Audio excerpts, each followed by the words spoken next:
예, 시청자 여러분 안녕하십니까? 오늘도 이 젊은 층을 대표해서 한민우 씨 나오셨습니다. 네, 반갑습니다. 예. 자, 이 특별 초대석에 이 30대를 이제 대표해서 나왔으면 네. 우리가 이제 이 주로 뭐 중장년이 4, 50대가 만나면 정치 이야기 하는데 네. 젊은 사람들 이야기를 좀 할 어, 필요가 있을 것 같아요. 네. 이제 며칠 전에 이명박 전 대통령이 출두를 했잖아요. 네. 그걸 바라보는 그 젊은 사람들의 시각은 좀 어떤 것 같아요? 아, 젊은 사람들의 시각이요? 예, 별로 이제 관심은 별로 없더만 혼자 외롭게 가시던데. 아, 관심 진짜 없고요. 왜냐면은 어떤 기존의 정치적 선입견이 있는 세력들이야 어떤 의견을 내겠지만은 지금 사실 그 최저임금 오르지 않았습니까? 네. 최저임금 오르면서 물가도 너무 많이 올랐고 거기다가 이제 알바 자리가 굉장히 많이 줄어들었습니다. 네. 그래갖고 사실은 이게 그 정치라는 게 현실에서 나랑 접목되는 부분을 찾아야 되는데 그 접목되는 부분을 찾기보다는 자기 현실의 상황이 더 급급하다 보니까는 지금 이명박 대통령 대부분의 젊은 청년들 같은 경우에는 이명박 대통령 구속 여부에 대해서 그리고 또 최근에 또 미투 운동 있지 않습니까? 미투 운동 있지, 현실 빡빡하지, 그러다 보니까는 이명박 대통령한테까지 신경을 써줄 그런 마음적 여유가 조금 없지 않나.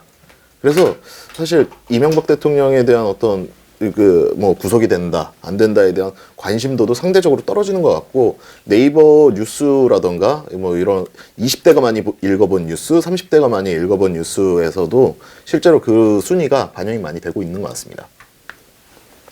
뭐 원래 저분은 저랬을 거다 하는 그런 네. 어떤 이 가상의 기대치에 부합하기 때문에 별 뉴스가 못 되는 겁니까? 네, 그 부분도 굉장히 큰 이유가 되겠죠. 어차피 나쁜 사람이야, 뭐 이런 느낌으로. 예, 그 부분도 굉장히 큰 이유 중에 하나라고 생각하네요. 자, 그러면 전직 대통령이 옛날에 내가 이명박 전 대통령을 잠깐 까먹은 게 아니라 이제 뭐 곧 들어갈 건데라고 생각을 해서 그랬는가? 네. 여지없이 다 돌아가시거나, 네. 뭐처럼 이 좋은 말을 씁니다. 돌아가시거나, 네. 또 국립대학을 가거나 이러는 일이 벌어지고 있는데, 네. 그러니까 어떤 분이 그래요. 이명박 전 대통령은 아직 건재하다 하길래, 그분 좀 이따가 이제 예약이 되실 것 같고 이랬는데, 네. 이 문제, 이 한국의 대통령이라면 최고의 공직에 올라간 사람이 저렇게 차례대로, 네. 물론 그 부분을 정치 보복이라고 하는 사람도 있지만은, 애초에 정치 보복을 당할 거리를 만들지 않았으면 보복할 끈덕지도 없지 않겠습니까? 네, 그렇죠. 네, 그런데 저렇게 차례대로 가는 부분에 대해서 한번 이야기는 해본 적 있어요? 전번에 우리 저기 사무실에 와서 저희 이제 오셨잖아. 예, 저희 대한민주 청년연합 네. 우리 회원들이 이제 황 소장님 얘기 듣고 했었는데, 그러니까 뭐 어떤 분위기가 사실은 그 어렸을 때의 그 교육이나 이런 것들이 그러니까 좀 전에 말씀하신 질문과는 좀 다른데 전반적인 분위기부터 좀 설명을 드려야 될 것 같은데, 분위기가 어렸을 때 저희 그 대통령한테 편지 쓰기 뭐 이런 거 있지 않았습니까? 대통령한테 편지 쓰는 거나 뭐 존경하는 대통령님 뭐 이런 것들에 대한 무슨 그 시도 만들고 뭐 그런 것들이 있었어요. 창작도 하고. 어렸을 때는 조금 그런 분위기가 있었어요. 그러니까는 지금 최근 들어갖고 초등학생들이 안 하는 것 중에 하나가 군인 아저씨들한테 편지 쓰기, 위문 편지 쓰기 이런 거 안 하거든요. 요새. 그러니까 전반적으로 그러니까 전직 대통령, 현직 대통령은 어떤 예전처럼 조금 존경의 대상, 예전에는 군인이 존경의 대상이었듯이 존경의 대상 뭐 이런 게 아니고 그냥 나쁜 사람들 또 뭔가 나오겠지. 당연히 그런 지금 또 박근혜 대통령 탄핵당하면서 또 구속까지 당하고 그런 일련의 사태들을 보면서 전반적으로 분위기가 그러니까 전직 대통령은 당연히 비리가 있을 거야라는 분위기가 형성되죠. 자, 아까 알겠습니다. 아까 네. 이 최저임금 이야기를 하셨는데, 네. 최저임금 때문에 일자리가 이제 많이 사라졌다 그러잖아요. 네. 근데 실제로 이제 이 주변에 보면 그때 온 젊은 청년들이나 이런 사람들 중에 네. 실제로 이제 알바를 하면서 네. 최저임금 수준으로 이렇게 살아가는 사람들이 좀 많이 있나요? 굉장히 많죠. 그리고 아니, 그 모임에도 회원 중에도 있나요? 예, 모임의 회원 중에 있는 게 아니고요. 이거 어떤 진영 논리 떠나갔고요. 20대들, 30대들은 지금 최저가 마케팅이라고 하잖아요. 업계에서는 최저가 마케팅이라고 하는데 최저가를 찾는 거에 굉장히 익숙해져 있는 세대가 지금의 2030 세대고 결국 우리 그 2030 세대들의 어떤 그 실질적인 삶을 좀 봐야 되지 않겠습니까? 보다 보면은 그 당연히 최저가를 찾는 게 익숙한 세대가 지금의 세대. 즉 뭐냐, 최저임금이 내려감에 의해서 어떤 지금의 젊은 청년들도 소비 패턴이 바뀌었다, 이렇게 볼 수가 있겠죠. 어떻게 바뀌었어요? 소비 패턴, 이제 당연히 그 금액적으로는 인터넷으로 물건을 구매하는 게 더욱더 익숙하고. 그게 최저임금하고 관계가 있나요? 네, 그건 뭐 다 관계가 있죠. 왜냐하면 자기가 벌어들인 수입으로 쓸 수 있는 금액은 한정적이고 그러다 보니까 최저가를 계속 찾을 수밖에 없는 현실인 거죠. 근데 네, 그런 친구들은 뭐라 그래요? 최저임금이 보면 2016년에는 6,030원이었고 네, 2017년에 작년에는 6,470원이었고 네. 그러니까 그때는 440원 올랐어요. 네. 1년에 액수로는. 올해는 이제 문정권 들어서 대폭 인상한다면서 7,530원을 올렸잖아요. 그러면 전체적으로 오른 절대액은 1,000원하고 네. 1,060원이 올랐어. 1,060원. 네. 굉장히 많이 오른 거죠. 그렇죠. 그런데 이제 이 젊은 층들이 그러면 최저임금이 이렇게 올랐으니까 네. 1시간당 1,060원이 올랐으니까 하루에 8시간을 일한다고 보면 네, 뭐 한 600원 정도 올랐고 이것이 뭐 한 달에 한 20일 이상을 일한다고 보면 한 달 수입이 2, 30만 원 정도 늘어났다, 이렇게 해석이 돼야 되는 거 아닙니까? 근데 그 황장수의 뉴스 브리핑을 구독하시는 분들 중에 분명히 자영업자분들이 있으실 거예요. 많았겠죠. 예. 네, 우리 좀 솔직해집시다. 왜냐?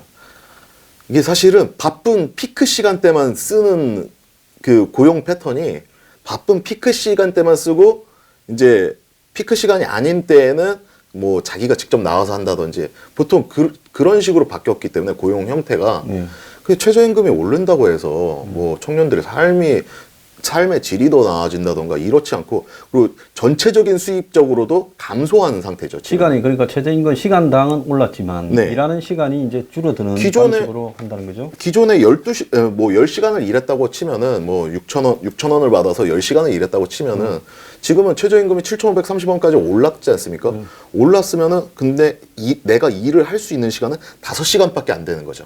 왜? 업주 입장에서는 이 인건비로 빠지는 이 금액, 이 인건비가 굉장히 부담으로 작용하기 때문에 피크 시간대만 쓰려고 하는 그런 성향이 있으실 겁니다. 자영업자분들 다 아시잖아요. 그죠? 뭐 일단 임금이 오르면 뭐 이 노동을 줄이고 자기가 네. 대체하는 부분으로 가는 게 그게 네. 이제 당연한 건데, 근데 대응하는 방법이 여러 가지가 있죠. 네. 이제 일하는 사람을 줄인다든지, 네. 이제 일하는 절대 시간을 줄여서 이제 바쁠 때만 쓴다든지 하면서 네. 이제 대응하는 건데, 지금 젊은 층들이요, 이 뭐라 할까, 이 주로 최저임금을 받는 젊은 층들이 살아가는 패턴이 네. 현장에서는 알바생들이 많습니까? 아니면 네. 실제로 알바생과 이렇게 취업 준비생의, 네.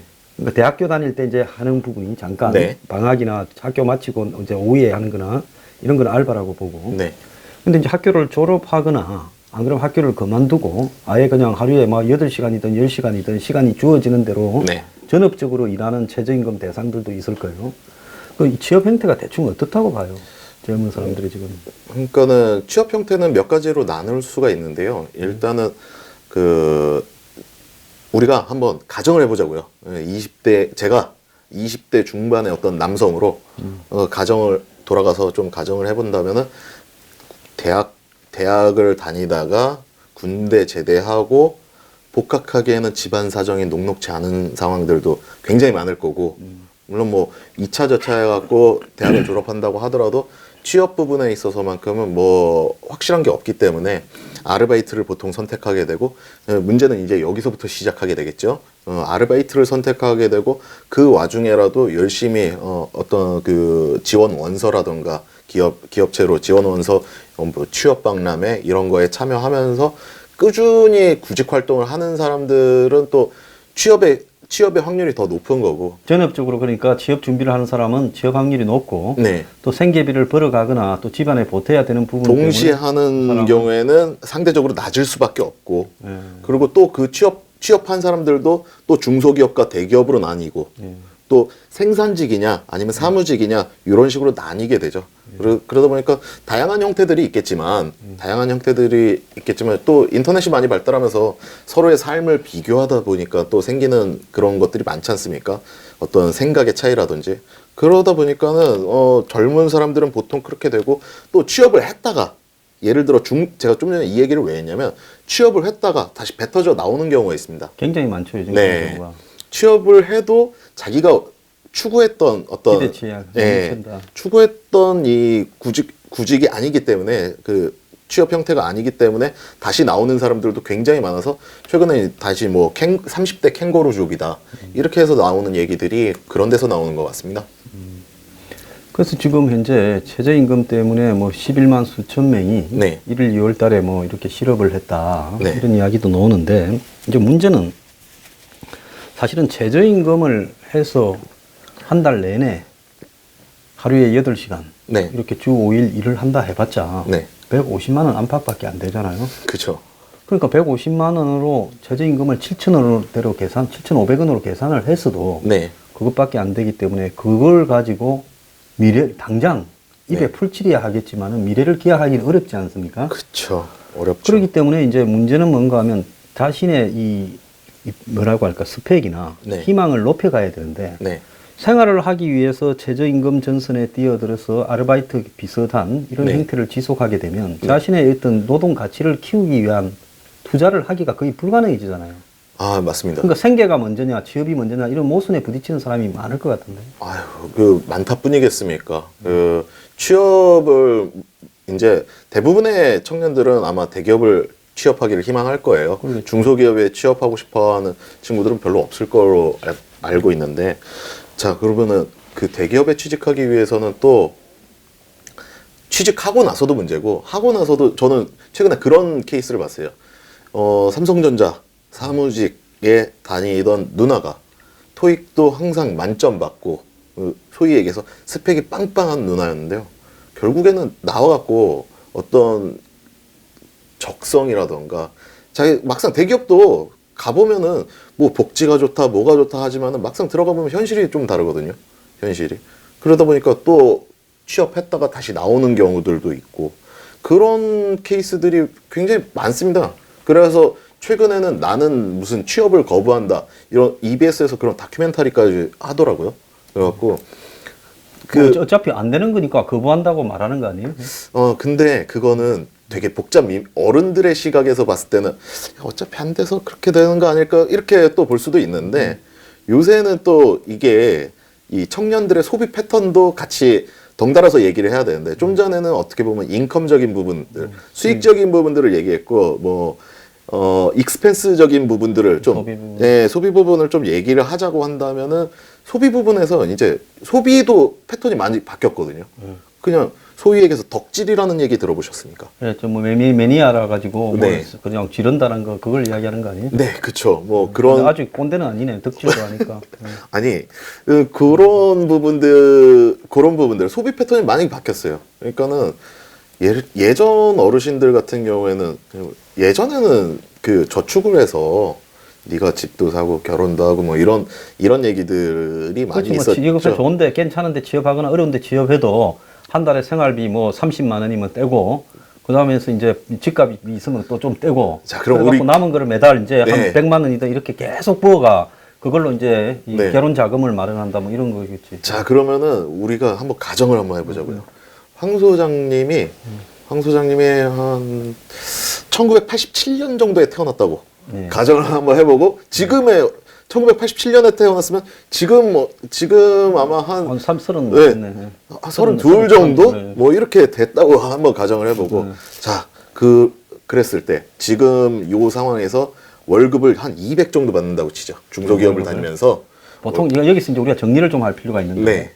젊은 사람들에서 지금 20대 후반 30대 초반에서 네. 월급 200이라면 어떤 의미를 가지고 있습니까? 대충 어느 레벨의 직장이고 그냥 전체로 1에서 100이라고 보면 네. 중간 어느 정도 이 위치에 차지하고 몇 퍼센트? 아, 위치라고 보기에는 왜냐면은 이게 굳이 그걸 그래프로 따지자면 항아리형이 되기 때문에 한 중간 중에서 한 밑에 정도? 예, 중간 밑에. 예, 예, 중간에서 한 밑에 정도인데 그냥 끄덕일 수 있는 정도, 용인이 되는 정도. 예. 평균적으로 보면은 회사 다니는 이제 중소기업이나 뭐 이런 데 다니시는 분들이 한 200에서 250 정도 사이에 지금 가고. 현재 예. 받는 게 그 정도니까 200 정도면은 하여튼 그렇겠네요. 예, 그럼 좋다. 그럼 중간 밑이라고. 내가 네. 200을 받는다. 네. 자, 이제 사실 곳이 필요하겠죠. 집을 구합니다. 집을 구하는데 월세가 제가 먼저 지방인데 네. 서울에 와서 이제 직장에 다닌다 하면 네. 일단 할 수 있는 게 네. 뭐 돈이 없을 거니까 지방에서 와서 그러니까 돈이 있으면 계속 취업 공부를 몇 년 더 하겠죠. 네, 그쵸. 돈이 없으니까 돈이 있으면 유학도 갔거나 네. 그러니까 돈이 없으니까 일단 뭐 오피스텔 같은 네. 거 한 50만 원 네. 이렇게 이제 월세 50. 월세 50. 뭐 보증금이야 뭐 부모님한테 어떻게 좀 해서 부탁해서 뭐 한돈 1,000만 원 어떻게 네. 땡겨갖고 네. 나중에 갚겠습니다 벌어서 이러고 네. 그러면 이제 그 한 50만 원 월세 네. 50 들어가고 또 직장에 그다음에 이제 다녀야 되니까. 다녀야 되는 교통비 네. 교통비 한 10만 원 아니죠. 10만 원 너무 작습니다. 교통비가 네. 아니 제가 전철 봤을- 타고 다니면 아니 물론 전철도 타고 다니겠지만은 택시 그 그... 때가 있나? 직종에 따라서 다 틀리겠지만은 10만 어떤 원이 작구나. 또 신속하게 또 왔다 갔다 해야 될 부분들도 분명히 있지 않습니까? 그렇죠. 네, 10만 원 조금 더 들겠다 그죠? 네, 한 그다음에 15만 원 정도. 15만 원. 그럼 네. 통신비가 요즘 전화값 이게 또 보니까 대부분 요즘 젊은 애들이 하루 종일 무슨 동영상을 보던데 전철에서도 네. 그런 거를 보려면 무제한 데이터를 해야 될 그걸 볼 수 있는 거 자, 아니에요? 예, 그쵸. 기계값하고 기계값 할부로 또 나가고 예, 뭐그 통신비하고 하면 데이터 무제한으로 하고 그렇게 하면은 한 10만 원 정도. 10만 원 정도. 네. 예. 그럼 그러면 벌써 이제 얼마입니까? 25만 원이네. 네. 그러면 이제 50만 원 반값하고 하면 75만 원이네. 네. 식사도 하셔야죠. 그러니까 이제 밥을 갖다가 이제 내가 주로 네. 이제 회사에 가서 뭐 점심을 회사는 조금 싸게 제공을 해준다 치고 네. 아침은 뭐 대륙 가다가 뭐 빵 한 개 주워 먹는다 치고 네. 저녁은 뭐 내가 뭐 보통 말한다면 하루에 네. 식대가 한 15,000원? 아, 너무 작은데요. 그렇게 15,000원이면요. 어떻게 사셔야 되냐면은 편의점 도시락만 계속 드셔야 됩니다. 아, 그러면 얼마라고? 제가 그 생활을 조금 해봤거든요. 몸이 해본 사람한테 못 네, 따겠지. 몸이 편의점 도시락은 일단 반찬 가짓수가 많잖아요. 하도 먹다 보면은 저기 오뎅하고 저기 햄하고 무슨 나물이 있는데 세 개가 다 맛이 똑같아요. 점점 먹다 보면 맛이 뭘 먹는지를 모르겠어요. 모양은 분명히 햄인데 맛은 똑같고 뭐 계속 그렇게 되고 몸에 점점 힘이 없어지게 되고 얼굴색이 좀 안 좋아지죠. 그게 이제 편의점 도시락의 좀 단점인데 제가 왜냐면 그 생활을 한 1년 정도 해봤기 때문에 그 생활 정확히 알고 있죠. 뭐 또 15,000원은 그러니까 편의점 너무 도시락은 보통 얼마짜리 먹어요? 그 제육볶음으로 돼 있는 게 한 3,800원 정도. 그건 조금 근데 3,800원은 이게 좀 양이 적어요. 양이 적고. 근데 이제 큰 제육볶음 뭐 이런 식으로 한 그 5,000원 뭐 메뉴마다 정도? 다 틀리겠지만 보통 먹을 만한 거는 그러면은 한 4,400원 정도. 예. 물 드셔야 될 거 아니에요. 그러니까 생선 5,000원 갖고는 안 되겠네.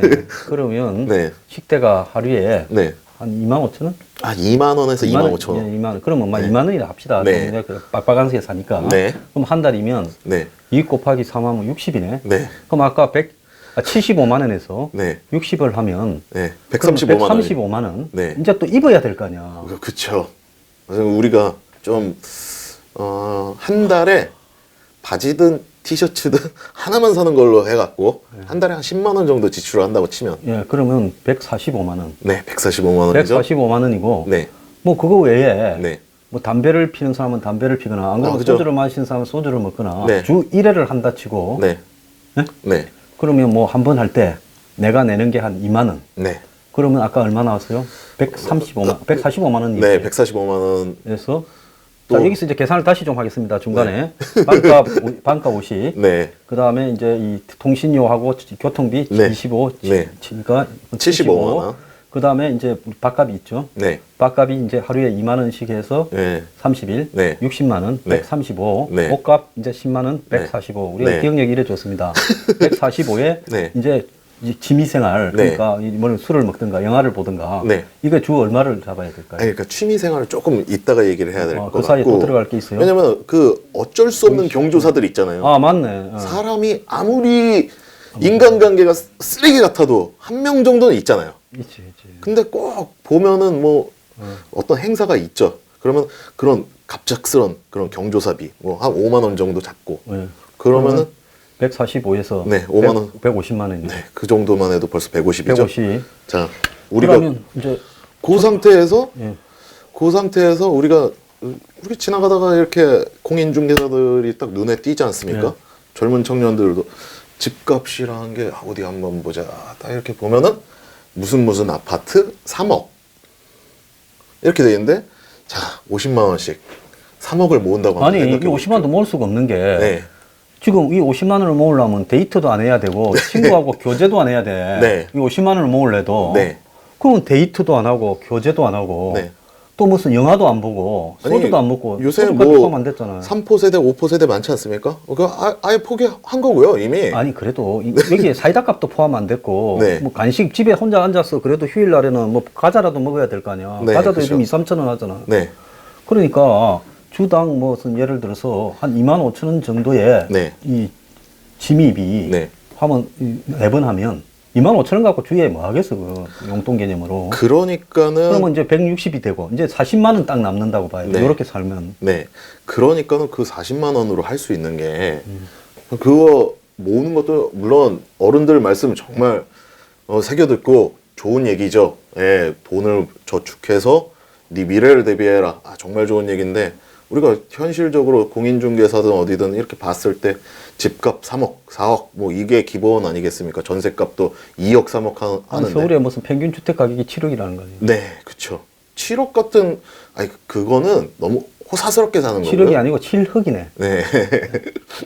너무 호사스럽게 사는 거고 그랬을 때 우리가 내가 살 수 없는 저 아파트 저걸 보면서 이거를 모아야 되나? 모은다고 생각하니까는 40만 원씩 몇 년을 일을 해야 되지? 그러니까 내 인생을 한 50년을 투자해도 40만 원씩 계속 모아갖고 50년 투자해도 이게 답이 안 나오니까는 소비 패턴이 예전에는 그렇게 자기 개발이라고 하죠. 저축도 어떻게 보면 자기 개발 중에 하나인데, 그러니까 자기 개발적인 소비 패턴에서 자기 만족형 소비 패턴으로 바뀌어갖고 아까 덕질 얘기한 게 그래서 얘기를 한 겁니다. 그러니까 행복을 전혀 느낄 수 없으니까 내가 그냥 제가 좋아하는 게 뭐 핸드폰이라든지 아니면 피규어라든지 어떤 그 장난감이라든지. 방금 몇 달 모아서 해외 여행을 간다든지. 네, 그렇죠. 뭐 그런 거면은 그러니까 자기 만족형 소비 눈앞에서 패턴이 당장 실현 네. 가능한 자기 수준의 행복. 그걸 요즘 이 전문적 용어로 스몰 럭스리. 네, 네? 네, 그런데 그렇죠. 이제 또 좀 어떤 사람은 뭡니까? 뭐야 그거 저기. 욜로요? 욜로라고 네. 이야기하고.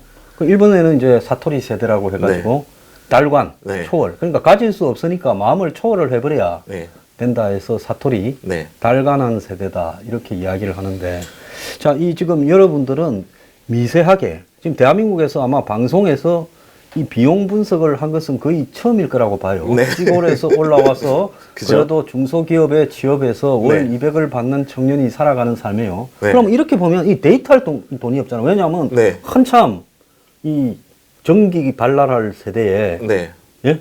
상대를 여성을 만날 수 없잖아. 이 네. 돈에서 여성을 만나면 네. 데이트 한번 하는데 평균 요즘 20대 후반, 30대 초반에 패턴을 가지고 평균액을 그러니까 한번 산정해 봅시다. 이게 우리나라가 저출산으로 갈 수밖에 없는 게 네. 결국에는 어떤 그런 생산 행위가 있어야 되겠지 않습니까? 네. 근데 사실 데이트를 하다가 뭐 모텔을 한번 가려고 하더라도 모텔비가 평균적으로 한 7만 원?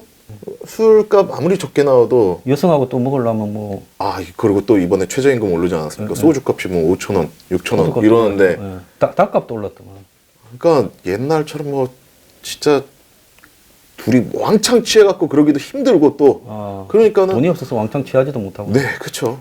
뭐 그러면 또 15만 원 빼고 하면은 그러면 진짜 데이트하는데 한 15만 원 되겠네. 네, 한 번 데이트죠 그것도. 한번 데이트에. 예. 생각해보세요. 얼마나 황당합니까? 아까 160만 원까지 갔는데 이제 15만 원을 빼면 네. 75만 원까지 가네. 아니 그게 너무 황당한 얘기죠. 여자한테 야 우리 한 달에 한 번만 만나자 이렇게 할 수가 없는 거 아니겠습니까? 서로 그냥 충동이 생기고 보고 싶을 때마다 만나야지. 진짜 어떤 자기 감정 억눌러서 정말 보고 싶을 때 한 번만 보자 이러면은 그럴 수 있죠. 자, 여기서 이제 들으시는 분들이요, 저렇게 비도덕적인 청년 세대가 있냐, 이렇게 이야기할 게 아니라, 다 자기는 젊을 때 어땠는가를 한번 돌이켜보고, 네. 여러 가지로 좀 생각을 하고, 네. 또 지금 세상이 달라진, 세대가 달라진 부분도 좀 네. 고려를 하고 생각을 해야 된다 보는데요. 네, 그죠? 자, 그러면, 거의 이 연애라는 것이, 네. 연애를 하게 되면 마이너스 재정으로 들어가겠네. 아까 40만 원 남았는데, 한 번 만날 때마다 네. 15만 원씩 날라간다 하면, 네. 주 4회를 만나면 네. 그걸로 60만 원이 들어가니까 마이너스 20만 원의 어떤 빵꾸난 재정이 되네요. 그렇죠. 뭐 그렇게 되면은 이제 중간중간에 또 청년들이 재정 상태가 워낙 안 좋다 보니까는 이 불법 대출이라든지 이런 거에 또 유혹이 굉장히 많습니다. 또 그러겠네. 예, 불법 대출, 그 소액 결제, 뭐 어떤 각종 그런 것들의 카드 유혹 뭐 때문에 이렇게 예, 해서 또 한 30만 원 땡긴다든지 네, 카드 그쵸. 대출. 예. 뭐 그런 것 때문에 젊은 세대들 중에서도 신용불량자가 굉장히 많은 편이고요. 자, 그러면 그런 사람들이 네. 그 보통 월 한 200만 원을 받는 그 중견그룹 쪽, 중소기업 네. 정도에서 미래는 네. 어떻습니까? 거기에서 뭐 한 10년, 20년을 다니면 그래도 좀 참고 견디면 좋아져요? 저는 사실은 중소기업은 안 다녀봤는데 나름 또 규모가 있는 기업들을 다녀봤는데 이제 주변 친구들이 중소기업 다니는 친구들 보면은 그쪽에서 이제 보통 그 회사 구조가요. 또 그런 친구들을 쓰게 되는 회사들은 그런 친구들을 잡으려고 아주 안달복달합니다. 왜냐면은 또 자기네 회사에서 있다가 노하우 어느 정도 쌓아갖고 또 다른 회사로 가거든요. 왜 현실이 안 받쳐주니까 월급이 쉽게 안 오르니까 다른 회사로 가거든요. 그러니까 중소기업은 영원히 발전할 수가 없는 구조예요. 그러니까는 기껏 가르쳐 놓고 뭐 이렇게 했더니 아니 근데 중소기업은 우리가 뭐 기업 걱정할 게 아니고 네. 그 이제 다니는 네. 사람이 예를 들어서 중소기업의 초봉 200, 뭐 네. 200에서 이제 40이 되면 얼마가 되고 10년 뒤에 30에서 네. 200 받다. 그러니까 옮기는 거는 비전이 없으니까 또 그만큼 옮기는 거 아니겠습니까? 네, 그런 거죠. 아 그러니까 40이 되면 네. 액수를 마흔이 된다고 해서 뭐 달라질 게 있을까요? 한 300 정도 되겠지, 그죠?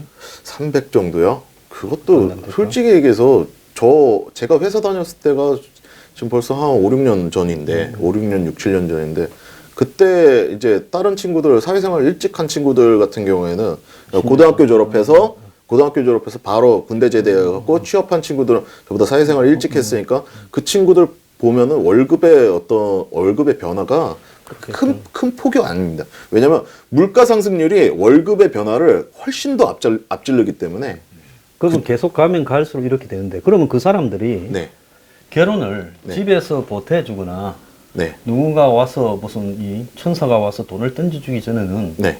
예를 들어서 전셋집을 구할래도 요즘 뭐 그러니까 솔직히 얘기해서 부모의 능력을 그대로 이 되물림 받는 경우들이 굉장히 많습니다. 그렇죠. 네, 그러면 거의 연애를 하다가 네. 서로 이제 비전이 없으면 어떻게 돼요? 연애를 하면 이제 그 다음에는 뭐 결혼을 하거나 이제 이런 게 이제 이렇게 순서로 가게 될 건데 네, 만약에 이제 내 월급이 200만 원에서 뭐 찔끔찔끔 물가 상승률 수준만으로 올라간다면 네. 맨날 돈을 크게 모은 것도 없이 네. 기껏해봐 몇백만 원 모아놨거나 하다가다 하면서 갈 거 아니에요. 네, 그렇죠. 그렇게 되면 이제 그 다음에는 어떻게 돼요? 그 다음에요. 이제 답이 안 나오잖아. 제가 알고 있기로는요. 그 다음이라는 건 없고 그 중간중간에 예. 아르바이트를 하게 되죠. 회사를 다니면서 아르바이트를 손대게 되죠. 투잡을 해요. 예. 실제로 그런 사람들이 많아요. 많습니다. 정말로. 대리운전부터 해갖고, 예. 따로 예를 들어서 영업사원들 같은 경우에는 예를 들어 제가 뭐 이 컵을 이렇게 팔러 다닌다고 치면은 컵 팔면서 이것도 같이 파는 거죠. 영업사원들 같은 경우에 이게 직렬이 워낙 다양하기 때문에 영업사원들 같은 경우는 이런 식으로 할 수가 있고 아니면은 뭐 9시부터 딱 6시까지 끝나는 그런 일들이 있지 않습니까? 6시 이후로 연장근무 없는 그런 것들. 그런 거는 대리운전하기 좋거든요. 저녁 시간대 딱 돼갖고 대리운전 시작하고 그렇게 해서라도 또 살아나가는 거죠. 그건 참 그러니까 네. 그렇게 해서 한다 하더라도 이게 이 부모의 지원이 없으면 결혼을 한다라는 것도 상상하기가 상당히 어렵겠네요. 그쵸. 어렵죠. 그냥 혼인신고만 하고 사는 게 아니라고 한다면은. 그러면 결혼을 해도 이제 네. 자식을 놓는다라는 거는 거의 상상이 불가능해지겠네. 네, 그쵸. 자식에 대한 부담은 그 누구보다도 크죠. 왜냐면은 자기 현실, 그리고 일단은 자식에 대한 부담은 뭐 저희라고, 젊은 청년이라고 부모로서의 사랑하는, 자식을 사랑하는 마음이 없겠습니까? 문제는 그게 아니고 내가 지금 겪고 있는 이 지옥 같은 현실을 내가 굳이 아이를 낳아서 얘도 느끼게 하면은 어떻게 보면 그걸 고통을 전가하고 하는 게 아닌가 싶어갖고 양심적으로 안 낳는 거죠, 솔직히 얘기해서. 그러면 이제 흔히 보수에서 이야기하는 거는 젊은 일자리는 널리 깔렸는데 네.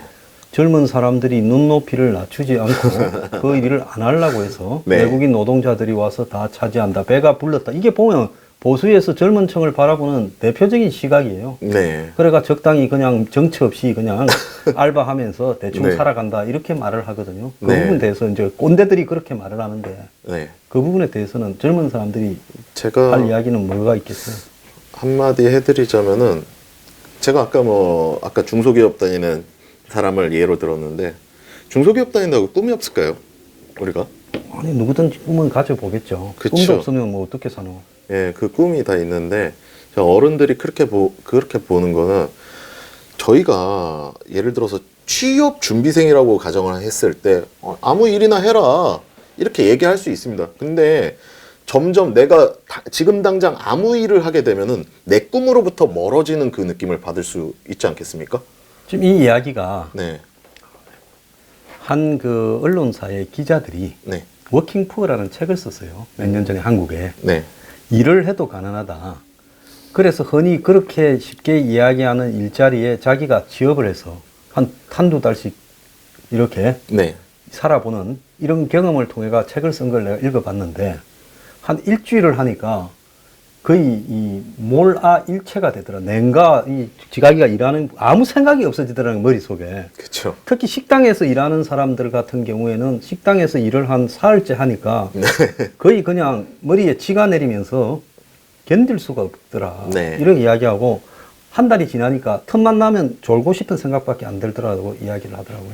그 예전 세대 같은 경우에는 사실 금리도 뭐 1980년대 같은 경우 금리 높지 않았습니까? 금리 높았으니까는 저축하라는 얘기 당연히 나오는 거 아니겠습니까? 그리고 그때 같은 경우에는 물가 상승률이나 자기의 임금 상승률과 물가 상승률을 비교해 봤을 때 이게 이렇게 추월하지 않았단 말이죠. 아는 상태에서 그랬기 때문에 그런 얘기들을 하실 수가 있는데 지금의 이 세대들은 굉장히 괴리감들이 많은 것 같아요. 그러니까는 우리의 부모님, 우리 친구 아버지, 뭐 친구 어머니, 뭐 이런 그 아파트 사갖고 그 아파트 가격이 올랐대, 뭐 이런 얘기들 많이 하거든요, 저희. 그럼 너는 들으면 뭐 어떻게 느끼죠? 그러면은 그러니까 부모 세대들은 돈을 벌었어요. 그러니까 우리 그 대한민국에 얘기 나오는 것 중에 하나가 부동산 불패 신화 아니겠습니까? 부모 세대들은 다 돈을 벌었는데. 그러니까 집값 상승률이나 이거를 우리의 임금이 따라가지를 못하고 물가 상승률이 또 추월하고 뭐 이러다 보니까 현실은 점점 빡빡해지고 그런 상황이죠. 그런 상황이다 보니까는 분명히 또 우리 부모님은 그렇게 해서 돈을 벌었는데 왜 나는 집을 못 사지? 이런 어떤 딜레마에 빠지는 거죠. 계속 지속적으로. 참 재밌는 시대죠. 근데 이제 그것보다 조금 더 위의 세대는 네. 빚을 내서 은행에 네. 일단 집을 사고 네. 뭐 맞벌이 해서 뭐 그걸 이제 뭐 이런 걸 줄이면서 네. 빠득빠득 갚았는데 이제 이 세대에 와서는 이제는 빚을 내서도 집을 산다라는 것이 견적이 안 되니까 아예 이제 포기한 세대로 가는 거 아니에요? 그러다 보니까 최근에 뭐 부동산 시장에서 뭐 제일 수요가 높은 게 그 뭐 원룸형 부동산이나 1인용 부동산 뭐 이런 거 아니겠습니까? 그게 그런 부동산 수치나 이런 것들이 실질적으로 반영이 된다고 보고 있습니다. 그래서 참 내가 지금 사실 이럴 거라고 짐작을 했는데 이제 세부적으로 분해를 해보니까 네. 그 눈높이를 낮추고 취업해라는데 그 사람은 그럼 눈높이를 낮춰서 네. 매일 이 지옥과 같은 삶을 살아라 이 말이냐 희망도 비전도 없이 이런 부분으로 해석될 수 있으니까요. 쉽게 그런 이야기를 자기 자식 같으면 할 수 있겠는가라고 한번 이렇게 그 생각할 필요가 있을 것 같아요. 그런 말 한때 유행했잖아요. 엄친아, 엄친딸. 엄마 친구나 이런 사람은 어찌 그리 다 잘났고 훌륭한지 모르겠어. 그러니까요. 그 어떻게 물가 상승률을 다 초월하시죠? 그런 분들은? 그러니까 그거는 뭔가 하면 네. 부자 엄마 친구, 네. 부엄친아 이렇게 붙여야지. 네. 그래서 자 그럼 이렇게 된다면 내가 지금 우려하는 게 네. 한국에 이제 올해부터 작년부터 30만 명 이하의 신생아가 태어났어요. 네. 급속도로 줄어들고 있어. 네. 결국 이제 거의 애가 사라진 뭐 시골에는 마을을 한 8개를 합쳐도 작년에 애가 한 명도 안 나온 젊은 사람이 있어야 애가 나오지 이래. 네. 그리고 뭐 지금 산부인과가 거의 없어졌잖아요. 산부인과 그쵸. 찾기가 하늘의 별따기야. 그쵸. 그래서 이제 애가 사라진 사회가 되면 이 사회가 이제 멸종으로 가는 거 아니냐. 노인들만 다 아파서 우글우글하고. 근데 노인들도 또, 이 젊은 세대들이 보면 당신들은 부동산이 올리지 않는 이러는데. 네. 한국의 노인들의 60%가 거의 절대 빈곤층이라서 OECD에서 네. 제일 가난한 나라라 그래요. 또 그분들은 부동산 올라와서 번 돈이 다 어디 갔는지 모르겠어. 아, 이거는 이것보다 더 최신 뉴스를 말씀드릴까요? 청년 빈곤율이 노인 빈곤율을 거의 따라잡았다고 합니다. 그러니까 어제 한 신문에 그림이 네. 집안에 40, 50대 가장이 네. 부모 오래 사셔. 돌아가시지도 않고 부양을 해. 네. 그런데 또 20몇 살 된 자식이 또 직장에 취직도 못하고 공부한다고 다 양손에 부모 부양하라 자식 그다음 이기랴 완전히 그냥 어깨가 처지는 네. 그림이 나와서 참 이 한국 사회의 이 현실을 보여주는 거다. 이렇게 기존의 생각하는데. 고독사라는 말 있지 않습니까? 네. 그게 이제 사실은 노인 고독사. 노인 뭐, 굉장히 많죠. 그- 요즘은 그- 그런데 50대가 제일 많다 그래요. 네, 그랬는데 지금은 청년 고독사도 많습니다. 그렇죠. 최근에 나온 뉴스 기준으로 청년 고독사가 있다는 거. 제가 아까 그런 200만 원 벌었을 때 그 청년 같은 경우에는 미래가 안 보이고 술 한 번 먹고 또 나쁜 선택을 하고 뭐 그래갖고 청년 고독사들도 최근에 굉장히 늘어나고 있는 추세라 갖고 이게 사실 뭐 진보 보수가 첨예하게 대립하고 있는데 청년들한테 얘기하고 싶은 건 심플합니다. 예, 이거를 해결해 줄 수 있는 거. 그러니까 진보도 그렇고 보수도 그렇고 이게 다 나라를 위한 길이야. 이래도 공감을 못 하겠어요. 왜? 애들은 안 태어나고 있지. 물가는 계속 미친 듯이 오르고 있지. 내 생활은 그러니까 없고. 청년들도 지금 당장 난 죽어도 내가 천국과 지옥이 있다고 한다면은 나는 할 말이 있다. 난 이미 현생에서 지옥을 살다가 온 사람이기 때문에 나 여기서 또 지옥 가면 억울하다. 뭐 이런 친구들도 있고.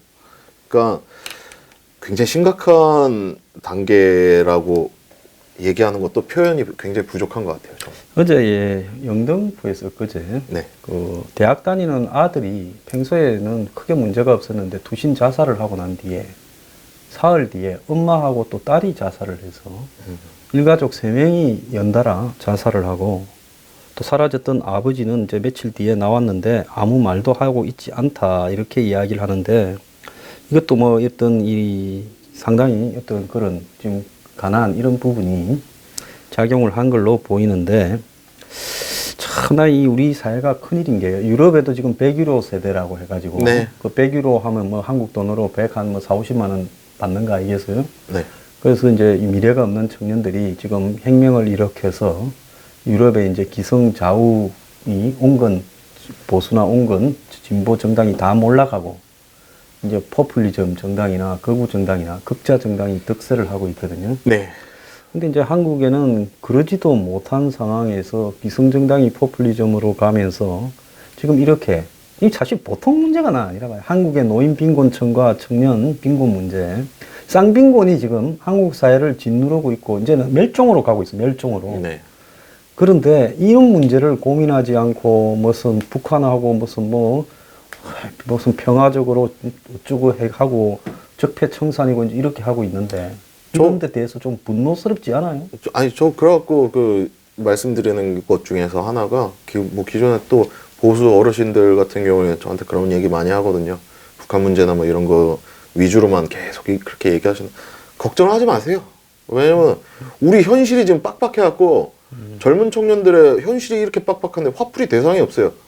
진짜 어떻게 보면은 그 이번에도 뭐 KTX 전세 내주고 뭐 어디 호텔에서 얼마를 내면서 묵었고 그거에 대해서 진심으로 공감하는 사람이 있을까요? 아무리 평화를 위한 거라 하지만 일단 내 삶이 이렇게 척박하고 그런데 그러니까는 북한을 무슨 그런 얘기들 하시는 분들 많은데 뭐 북한을 이렇게 하면서 좋아할 거다. 에휴, 그거는 진짜 이 현실을 겪어보시지 않은 분들이 그렇게 단적으로 얘기하시는 거지.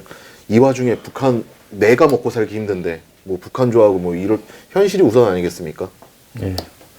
자, 지금 20대, 30대의 삶이 우리가 비상적으로 느끼는 기성세대의 시각보다 네. 훨씬 더 요즘 말로 레알, 실하다라는 부분을 오늘 네. 이 한민우 네. 씨의 이 대담을 통해서 우리가 느꼈습니다. 자식 키우는 분들요, 자기 일이라고 생각하면 참 이 문제를 심각하게 느끼실 거라고 봅니다. 네. 자, 오늘 감사합니다. 네.